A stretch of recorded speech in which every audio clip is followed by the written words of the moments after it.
12 સાયન્સના દરેક વિદ્યાર્થી મિત્રોનું આજે એચઆરએસ એજ્યુકેશનમાં જોરદાર સ્વાગત છે. ભાઈ આજનો વિડીયો છે ને ભાઈ તમારા માટે બહુ જોરદાર કામનો છે. બોર્ડ 2026 ના વિદ્યાર્થી મિત્રો 4 માર્ક્સના મોસ્ટ આઈએમપી સવાલ તમે ખાલી પાછળ જુઓ કે આપણો ટાર્ગેટ છે બોર્ડ 2026 નો. ભાઈ એવું નથી કે ખાલી બોર્ડમાં જ ભાઈ સ્કૂલની પરીક્ષામાં બી પૂછાય. તો બોર્ડ 2026 માં આપણો ટાર્ગેટ છે બોર્ડ 2026 નો આપણો ટાર્ગેટ છે ઓછામાં ઓછા સર મારે મિશન 90 પ્લસ લાવવા છે. 100 માંથી 90 પ્લસ. તો ભાઈ 4 માર્ક્સના સવાલ કયા કયા પૂછાય ટોટલી આઈએમપી આજે હું તમને આપું છું. Totally IMP. તો પહેલી વાર હોય ભાઈ ચેનલ ઉપર તો સબસ્ક્રાઇબ કરી નાખો, કારણ કે એચઆરએસ હવે સાયન્સ માટે ધડબડાટી લેક્ચર લાવવાની છે.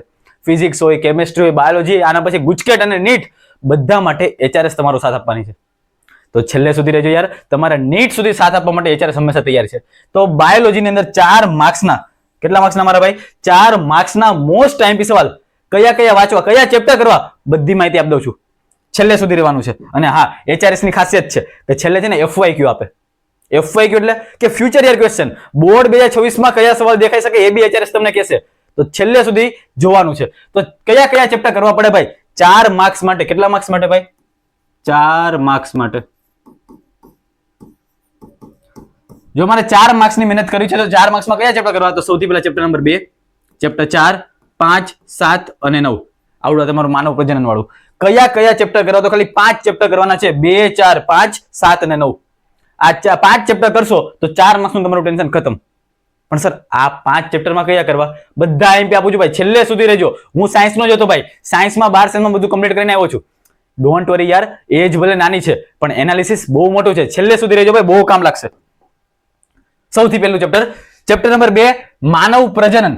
જૂના સિલેબસમાં આવડો ચેપ્ટર નંબર 3 હતું માનવ પ્રજનન, તમને ખબર હોય તો. અને ચોથું હતું પ્રાજનનિક સ્વાસ્થ્ય, એ જૂનો સિલેબસ. બટ નવા સિલેબસમાં ચેપ્ટર નંબર 2 છે માનવ પ્રજનન. સૌથી પહેલા સવાલ સર કયો કરવાનો? તો કે શુક્રકોષ જનનની ક્રિયા સમજાવો. આખા ચેપ્ટરમાં સૌથી પહેલા આ સવાલ તમને આવડતો હોય છે, શુક્રકોષ જનનની પ્રક્રિયા. અને છેલ્લે હું 5 સ્ટાર બી આપું છું. માદા પ્રજનન તંત્ર. સર તમે કેમ બીજો ડાયરેક્ટ ત્રીજો લીધો? ભાઈ હું તમને સૌથી પહેલા કયા કરાય એ તમને આપું છું. સવાલ નંબર 3 માદા પ્રજનન તંત્ર આકૃતિ સાથે વર્ણન કરો. એચઆરએસ ની આગાહી એવી છે કે આ બોર્ડની એક્ઝામમાં તમને 100% દેખાશે. માદા પ્રજનન તંત્ર આકૃતિ સાથે વર્ણન કરો. વિભાગ તમારો જે 4 માર્ક્સ નો આવે છે, 4 માર્ક્સ ની અંદર આ સવાલ દેખાશે. તો 4 સવાલ મેં તમને આપ્યા છે. પહેલા શુક્રકોષ જનન છે, માદા પ્રજનન તંત્ર. બાકીના 2 એક ઋતુચક્ર છે કે જે આપણને ખબર છે કેટલા દિવસે થતું હોય છે, 28 દિવસે. અને એક એવી અવસ્થા ભાઈ કોમેન્ટ સેક્શનમાં મને કહીજો.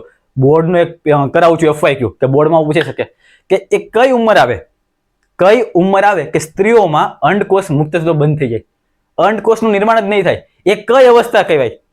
આપણને ખબર છે એ ઉંમર બી આવે અને એક અવસ્થાનું નામ છે. ચાલો અવસ્થા કહી દો, મેનાપોઝ અવસ્થા. તમને બધાને ખબર છે મેનાપોઝ અવસ્થા આવે, પણ ક્યારે જોવા મળે, કઈ ઉંમર? કોમેન્ટ સેક્શનમાં મને જણાવજો, કારણ કે બોર્ડનો પીવાયક્યુ હોઈ શકે, એફવાયક્યુ થઈ શકશે. ચાલો તો 4 સવાલ આપું છું ખાલી ચેપ્ટર નંબર 2 ના. શુક્રકોષ જનન, ઋતુચક્ર, માદા પ્રજનન તંત્ર અને છેલ્લે આવે છે અંડકોષ જનનની ક્રિયા. તો આ 4 સવાલ સૌથી પહેલા તમારે ચેપ્ટરમાં 2 માંથી કરી લેવાના છે. મોસ્ટ એમપી છે, સ્ક્રીનશોટ પાડી લેજો. અને હું તો એમ કહું છું ભાઈ સ્ક્રીનશોટ પાડવાનું કરતા લખતા જાવ ને તો વેલ એન્ડ ગુડ છે. એટલે લખેલું કામ લાગશે, મગજમાં બી ઉતરશે. ચાલો નાવ ચેપ્ટર નંબર 4 આનુવંશિકતા અને ભિન્નતાના સિદ્ધાંતો. મેન્ડેલ વાળો આખો પાઠ છે ભાઈ, આનુવંશિકતા વાળો. સર શું કરી શકાય, શું નથી કરવાનું આપણે, કયા કયા સવાલ કરી શકાય? તો સૌથી પહેલા મેન્ડલનો દ્વિસંકરણનો પ્રયોગ 9:3:3:1. મેન્ડલનો દ્વિસંકરણનો પ્રયોગ ભાઈ 9:3:3:1. મોસ્ટ એમપી સવાલ છે ભાઈ, કરી લેવાનો છે. નેક્સ્ટ સહપ્રભાવિતા. સર સહપ્રભાવિતામાં મારે છે ને ઉદાહરણ આપવું પડે. તમને બધાને ખબર છે એબીઓ બ્લડ ગ્રુપ વાળો સવાલ છે આ સહપ્રભાવિતા વાળો. મોસ્ટ એમપી છે. પહેલા 2 મેન્ડલનો દ્વિસંકરણ અને સહપ્રભાવિતા. આ ચેપ્ટરના સૌથી મોસ્ટ એમપી સવાલ છે. નેક્સ્ટ રંગસૂત્રીય અનિયમિતતા. તમને બધી ખબર છે, મોનોપ્લોઇડી આવે, ડિપ્લોઇડી, એ બધી કરવાની હોય છે. અને સહલગ્નતા. તો આ સવાલ 4 સવાલ મેં તમને આપ્યા છે ચેપ્ટર નંબર 4 ના આનુવંશિકતા અને ભિન્નતાના સિદ્ધાંતોમાં. સૌથી વધારે હું હાઇલાઇટ આ 2 કરું છું. મેન્ડલનો દ્વિસંકરણ અને સહપ્રભાવિતા વાળો. ઓકે, તો આ સવાલ કરી લેવાના છે, મોસ્ટ ટાઈમ છે. નાવ આનુવંશિકતાનો તે બીજો પાર્ટ છે, એનું નામ છે આણ્વીય આધાર વાળું, ચેપ્ટર નંબર 5. સૌથી પહેલા આમાં શું કરી શકાય? જો મેં સ્ટારમાં દીધો છે એને આગળ. ડીએનએ નું પેકેજિંગ છે, મોસ્ટ ટાઈમ સવાલ છે આ ચેપ્ટરનો. અને જો પછી કરવાની ઈચ્છા થાય ને તો લેક ઓપરેશન કરી નાખજો ભાઈ, તમારી સમસ્યા પતી જાય. અહીંયા તમારી સમસ્યા પતી જાય. 2 જ વસ્તુ કહું છું, ડીએનએ નું પેકેજિંગ અને લેક ઓપેરન. પણ આ 2 સવાલ એવા કરો ને યાર, કારણ કે એમસીક્યુ માં ખાલી જગ્યામાં બહુ કામ લાગશે. એમસીક્યુ વાળો જે પાર્ટ છે તમને ખબર છે ખાલી જગ્યા નથી આવતી, પણ સર એમસીક્યુ તો આવે છે. એમસીક્યુ વાળા પાર્ટમાં બહુ જ કામ લાગશે આવડો ભાગ, ડીએનએ નું પેકેજિંગ અને લેક ઓપેરન. તો ભૂલાય નહીં, કરી નાખજો. સૌથી પહેલા અને એના પછી જો કરવાની ઈચ્છા હોય તો એક હર્ષી ચેઝનો પ્રયોગ છે અને ડીએનએ નું અર્ધરુધિગત છે અર્ધરુધિગત રીતે સંયોજન પામે છે. સમજાવો સર. આ છે ને જો પેપર કેવું કાઢવું હોય ટફ, પેપર ટફ કાઢવાની ઈચ્છા થાય તો દરેક લોકોના મગજમાં આ સવાલ પહેલા આવે. જો પેપર જરી કઈ ટફ કાઢવું હોય તો સૌથી પહેલા આ કાઢે. કયો? કે ડીએનએ નું અર્ધરુધિગત છે, અર્ધરુધિગત રીતે સ્વયંજનન પામે છે. સ્વયંજનન પામે છે એ આપણે સમજાવવાનું છે, પણ કેવી રીતના પામશે? અર્ધરુધિગત રીતે. તો આ સવાલ છે કે જે પેપર ટફ કાઢવાની છે તો પૂછી શકે, બટ HRS એવું કે છે કે પહેલા બે સવાલ તમને પરીક્ષામાં દેખાઈ શકે, એક ડીએનએ નું પેકેજિંગ અને લેક ઓપેરોન. તો આ 4 સવાલ છે ચેપ્ટર નંબર 5 ના કરવાના છે. Now slide that is chapter number 7, માનવ સ્વાસ્થ્ય અને રોગો. જો ભાઈ આખા બાયોલોજીનો સૌથી ઈઝી ચેપ્ટર, મજા આવે કરવાની એવું જો ચેપ્ટર હોય અને એના IMP એકદમ સિમ્પલ હોય તો એક આ ચેપ્ટર છે, માનવ સ્વાસ્થ્ય અને રોગો વાળું.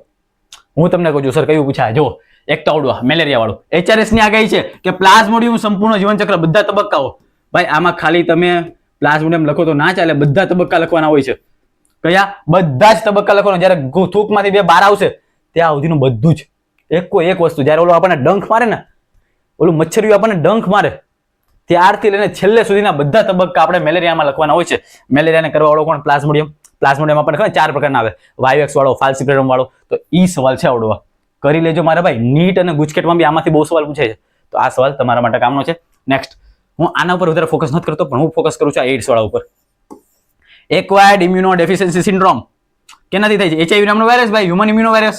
ઓકે, તો એનો રોગ અને અટકાવવાના ઉપાયો. આ સવાલ મોસ્ટ ટાઈમ છે. સૌથી પહેલા કાવડવા અને કાવડવા સવાલ. નેક્સ્ટ, જો તમારી કરવાની ઈચ્છા થાય પેપર એકદમ લલ્લુ પલ્લુ કરવું, ઈઝી એકદમ ઈઝી પેપર કરવું હોય તો આ બી બોર્ડમાં ઘણી બધી વાર પૂછાઈ ગયો છે કે નશાકારક પદાર્થો અથવા આલ્કોહોલની કુટેવથી આપણે દૂર રહેવું છે તો એને અટકાવવું છે, તો એના માટે કયા ઉપાયો છે અને એનું નિયંત્રણ કઈ રીતના કરવું એ સમજાવવાનું છે. ભાઈ આ જે ટોપિક છે ને સ્પેશિયલી MCQ માટે મોસ્ટ ટાઈમ છે. સ્પેશિયલી MCQ માટે બી મોસ્ટ ટાઈમ છે. જ્યારે પેપર ઈઝી કરવું ત્યારે આ સવાલ આપણને પૂછાય. અને બાકી એક આ છે જન્મજાત પ્રતિકારકતા સમજાવવાની છે. તો આમાં બી તમને ખાલી 4 જ સવાલ આપ્યા છે, પણ સૌથી વધારે ફોકસ કેમાં કર્યું છે? મેલેરિયા વાળા સવાલમાં અને એઇડ્સ વાળા સવાલમાં. અને પેપર ઈઝી કરવા માટે આ સવાલ. સમજાઈ ગયું? તો આ સૌથી પહેલા 4 સવાલ એવા છે કે જે સૌથી પહેલા કરી લેવાના છે, બાકી બધું મૂકવાનું સાઈડમાં. આ કરશો તો બી તમને 2 માર્ક્સનું MCQ વાળું બધું થઈ જશે, એટલે બી ચિંતા નથી કરવાની. નાનો અમથો વિડીયો છે, બહુ કામ લાગે એવો વિડીયો છે ભાઈ. 4 માર્ક્સના તમને બધા સવાલ આવડશે એટલી ગેરંટી આપું છું. ચાલો નેક્સ્ટ, છેલ્લું ચેપ્ટર છે ચેપ્ટર નંબર 9. 4 માર્ક્સ માટે જો કામનું એવું છેલ્લું ચેપ્ટર, બાયોટેકનોલોજીના સિદ્ધાંત અને એની પ્રક્રિયાઓ. સર આમાં શું કરાય? તો સૌથી પહેલા સર PCR. એ સર આ પોલીસની ગાડી આવે ને એ નથી, પોલિમરેઝ ચેઇન રિએક્શન. PCR એટલે પોલિમરેઝ ચેઇન રિએક્શન. આખી પદ્ધતિ સવિસ્તર સમજાવવાની છે. આ પહેલો સવાલ. અને હા HRS ની આગાહી વાળો સવાલ, બાયો રિએક્ટર જૈવ ભઠ્ઠી એટલે શું સવિસ્તર સમજાવો. આકૃતિ આ રહ્યો મારા ભાઈ, આકૃતિ સાથે બાયો રિએક્ટર કરવાનો IMP સવાલ છે. નેક્સ્ટ, ક્લોનિંગ વાહકો. ક્લોનિંગ વાહકો છે, સમજૂતી આપવાની છે. અને છેલ્લે છે પુનઃસંયોજિત DNA ટેકનોલોજી. આની ઉપર હું બહુ ઓછા ચાન્સ મારું છું, બહુ જ ઓછા ચાન્સ મારું છું.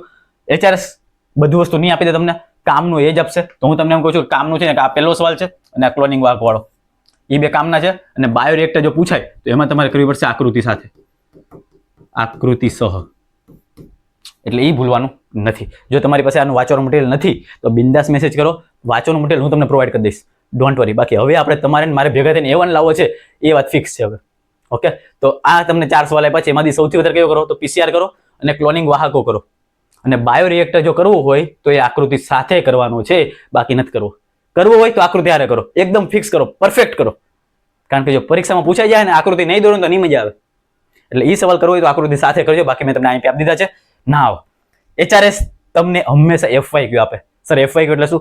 ફ્યુચરમાં જે સવાલ દેખાવાના હોય એવા સવાલ હર્ષિલ વધારે ફોકસ કરે. HRS હર્ષિલ સર તે તમારી ઉપર, જો ભાઈ સર નથી કહેતો, તમારો મોટો ભાઈ જે સમજતો હોય, નાનો ભાઈ મોટો ભાઈ, ખાલી એક તમારી માટે હેલ્પ થઈ શકે, વન શોટ સોલ્યુશન બનવાની ઈચ્છા છે. આ ટોટલી બધું કન્ટેન્ટ લાવે છે, ઘણી બધી મહેનત કરી છે, આખી ચોપડીને વીખી છે, એનાલિસિસ કર્યું છે કે કયા સવાલ તમારી પરીક્ષામાં પૂછાઈ શકે. 0 રૂપિયામાં 1 પણ રૂપિયાનો ચાર્જ નથી લેવો, ફક્ત ને ફક્ત તમારા માટે આગળ વધવાની ઈચ્છા થાય છે એટલા માટે કામ કરીએ છીએ. ફાઇનલી FYQ કે જે મારી માસ્ટરી છે કે ફ્યુચરમાં કેવા સવાલ પૂછાઈ શકે એ મારે આપવા છે. તો ફાઇનલી એ સ્લાઇડ આવી ગઈ છે કે કયા સવાલ છે કે જે ફ્યુચરમાં પૂછાઈ શકે. તો સૌથી પહેલા માદા પ્રજનન તંત્ર આકૃતિ સાથે. આ HRS ની પહેલી આગાહી છે કે 4 માર્ક્સમાં તમને આ દેખાશે. બીજી આગાહી DNA નું પેકેજિંગ. ત્રીજી વસ્તુ પ્લાઝ્મોડિયમ, મેલેરિયા વાળો સવાલ. ચોથી વસ્તુ PCR, પોલિમરેઝ ચેઇન રિએક્શન. અને છેલ્લું સહપ્રભાવિતા, આવડવા ABO વાળું. ભાઈ આ છે 5 HRS ની આગાહી. 4 માર્ક્સના આ સવાલ સૌથી મોસ્ટ IMP છે. બધા ચેપ્ટરમાં તમને કહી દીધા ને છેલ્લે મેં HRS ના FAQ કાઢ્યા. બાકી બધા ચેપ્ટરના તમે મને આઈ હોપ લખી નાખ્યા હશે. કેટલા કરવાના ચેપ્ટર? તો 2 4 5 7 9 આટલા ચેપ્ટર કરવાના. ચેપ્ટર નંબર 2 ના આટલા છે, સ્ક્રીનશોટ પાડો તો પાડી લેજો. ચેપ્ટર નંબર 4 માટે આટલા કરવાના છે, ચેપ્ટર નંબર 5 માટે આટલા, ચેપ્ટર નંબર 7 માટે આટલા, ચેપ્ટર નંબર 9 માટે આટલા અને છેલ્લે હર્ષિલ સરના FAQ આટલા છે. અહીંયા હવે હું હર્ષિલ સર તમારી વચ્ચેથી વિદાય લઉં છું. બાયોલોજીના 4 માર્ક્સના સવાલ આપણે બધા કવર કરી લીધા છે. હવે તમારી જો ઈચ્છા હોય કે કેમેસ્ટ્રી ફિઝિક્સમાં બી આપણે કરવું છે આવું 2 માર્ક્સના 3 માર્ક્સના MCQ 2 માર્ક્સના બી સવાલ કરવા છે, 3 માર્ક્સના બી કરવા છે, વિભાગ એ બી કરવો છે, ડોન્ટ વરી, બિંદાસ મેસેજ કરજો. કોમેન્ટમાં જવાબ આપજો. કોમેન્ટમાં કદાચ હું ના વાંચી શકું તો આપણો પર્સનલ નંબર બી તમને આપી દીધો છે. બિંદાસ યાર. અને બીજું હા, ગ્રુપની અંદર જોડાઈ જાઓ. વોટ્સઅપમાં આપણે ગ્રુપ બનાવ્યું છે, ડિસ્ક્રિપ્શનમાં લિંક હશે. ગ્રુપમાં જોડાઈ જાઓ. બધા MP મટીરિયલ એમાં તમને મળતા રહેશે. શું વાંચવાનું, શું નહીં વાંચવાનું, બધી જ વસ્તુ એમાં આપીશ અને છેલ્લે સુધી સાથ આપીશ. ગુજકેટ નીટ પતિની ત્યાં સુધી હું સાથ આપીશ. એટલે છેલ્લે સુધી યાર HRS તમારી સાથે છે. ખાલી ફક્ત ને ફક્ત તમે લાઈક કરતા રહો યાર, સબસ્ક્રાઇબ કરો ચેનલ ઉપર પહેલી વાર હોય તો, કારણ કે એ જ અમારા માટે રિયલ મોટિવેશન છે. તો મળીએ છીએ ડાયરેક્ટ નવા લેક્ચરમાં. હા, ફિઝિક્સ કેમેસ્ટ્રીમાં આ વિડીયો જોતા હોય તો નીચે કોમેન્ટ કરી દેજો. મળીએ છીએ નવા લેક્ચરમાં. ત્યાં સુધી જય હિન્દ, જય ભારત.